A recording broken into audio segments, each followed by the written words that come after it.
Imagine for a moment that you were convicted of murder, for a murder you didn't commit. You were sent to jail in 2013. While you were in jail, your son took ill, and you were told that he had only weeks to live. You asked prison authorities for permission to see him before he died, but you were told no, because you hadn't confessed to your crime. Months later, when your son died, you asked prison authorities for permission to attend his funeral. But you again were told no, because again, you hadn't confessed to your crime. You hadn't confessed to a crime you never committed. If this were you, how deep would your sense of despair become?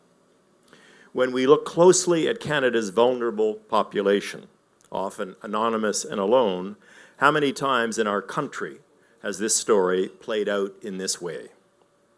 Well, this story turned out differently.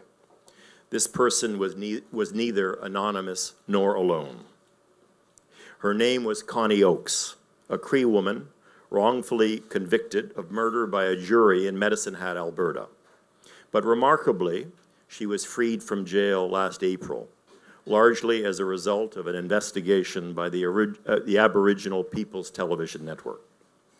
Shortly after Connie Oakes was convicted, APTN news journalist Jorge Barrera got a tip. It led him to begin a 2-year investigation into her case.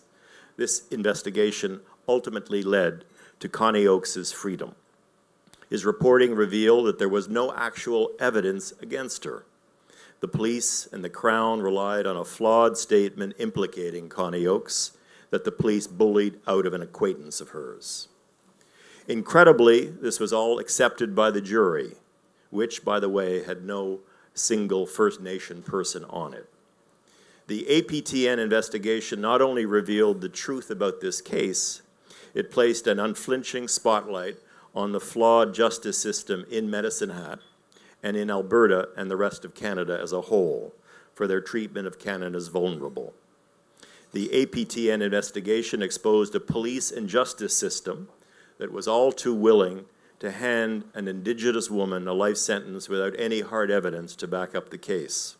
This story, it came as a tip. I was covering the LC Bucktug fracking war, 2013. I don't know if people knew about it, but it was in New Brunswick. They were burning tires on highways. There was police raids. It was insane few months.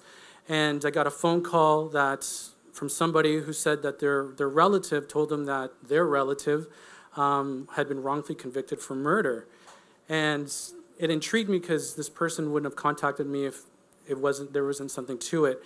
And incredibly, and this goes to credit APTN, usually when you go to an editor and you say, I'm going to do this wrongful murder conviction, the person's just been convicted, they're not going to throw all their resources at it right away. They want more, but they trusted my instincts and they let me go after it. And we hit the ground running, and we were there before the sentencing.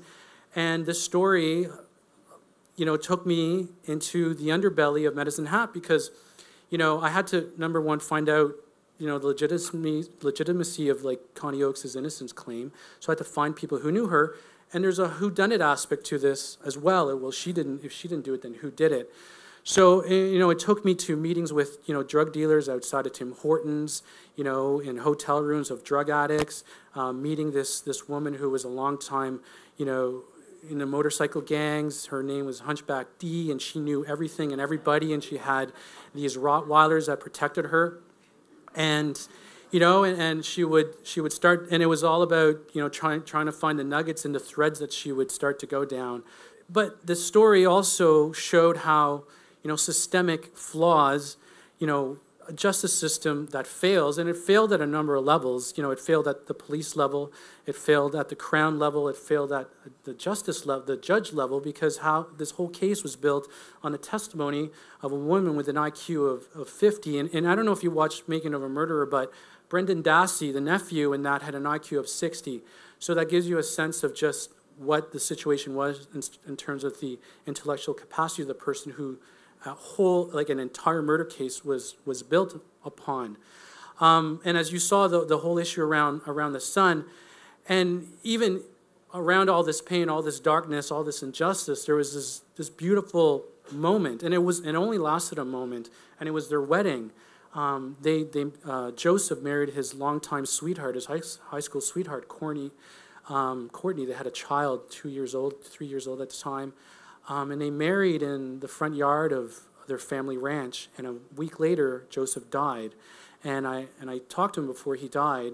That video interview was done like a week before he died, and he said, I want to do this because I want to be one with the person I love, and knowing that he was going to. But in the midst of that, there are these moments, and as journalists, we get a chance sometimes to see these moments where, despite the darkness, you can capture this sort of purity, and in this case, it was love. But this story is not over. The charges were stayed against Connie Oakes, and that a year ago, and that year is going to pass in April. Charges were stayed against Wendy Scott. They both got retrials, so that's going to be a year.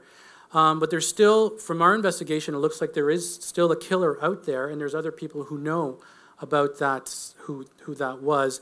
And APTN's right now in the courts trying to access the full videos of the interviews with Wendy Scott, that woman, that clip. You've been lying all this time. Well, we can't get access to those, even though pieces were played during the trial. Because it was filed as an exhibit for identification, the Alberta justice system won't give it to us. And we're now into our second round of court battles trying to get a hold of these tapes that should be ours. So this story isn't over, so I hope you guys will tune into APTN and follow what else we're going to dig up. So thank you so much, and thank you, APTN, for letting real journalism happen and letting a reporter just go loose in Medicine Hat. So anyways, thank you, Francine.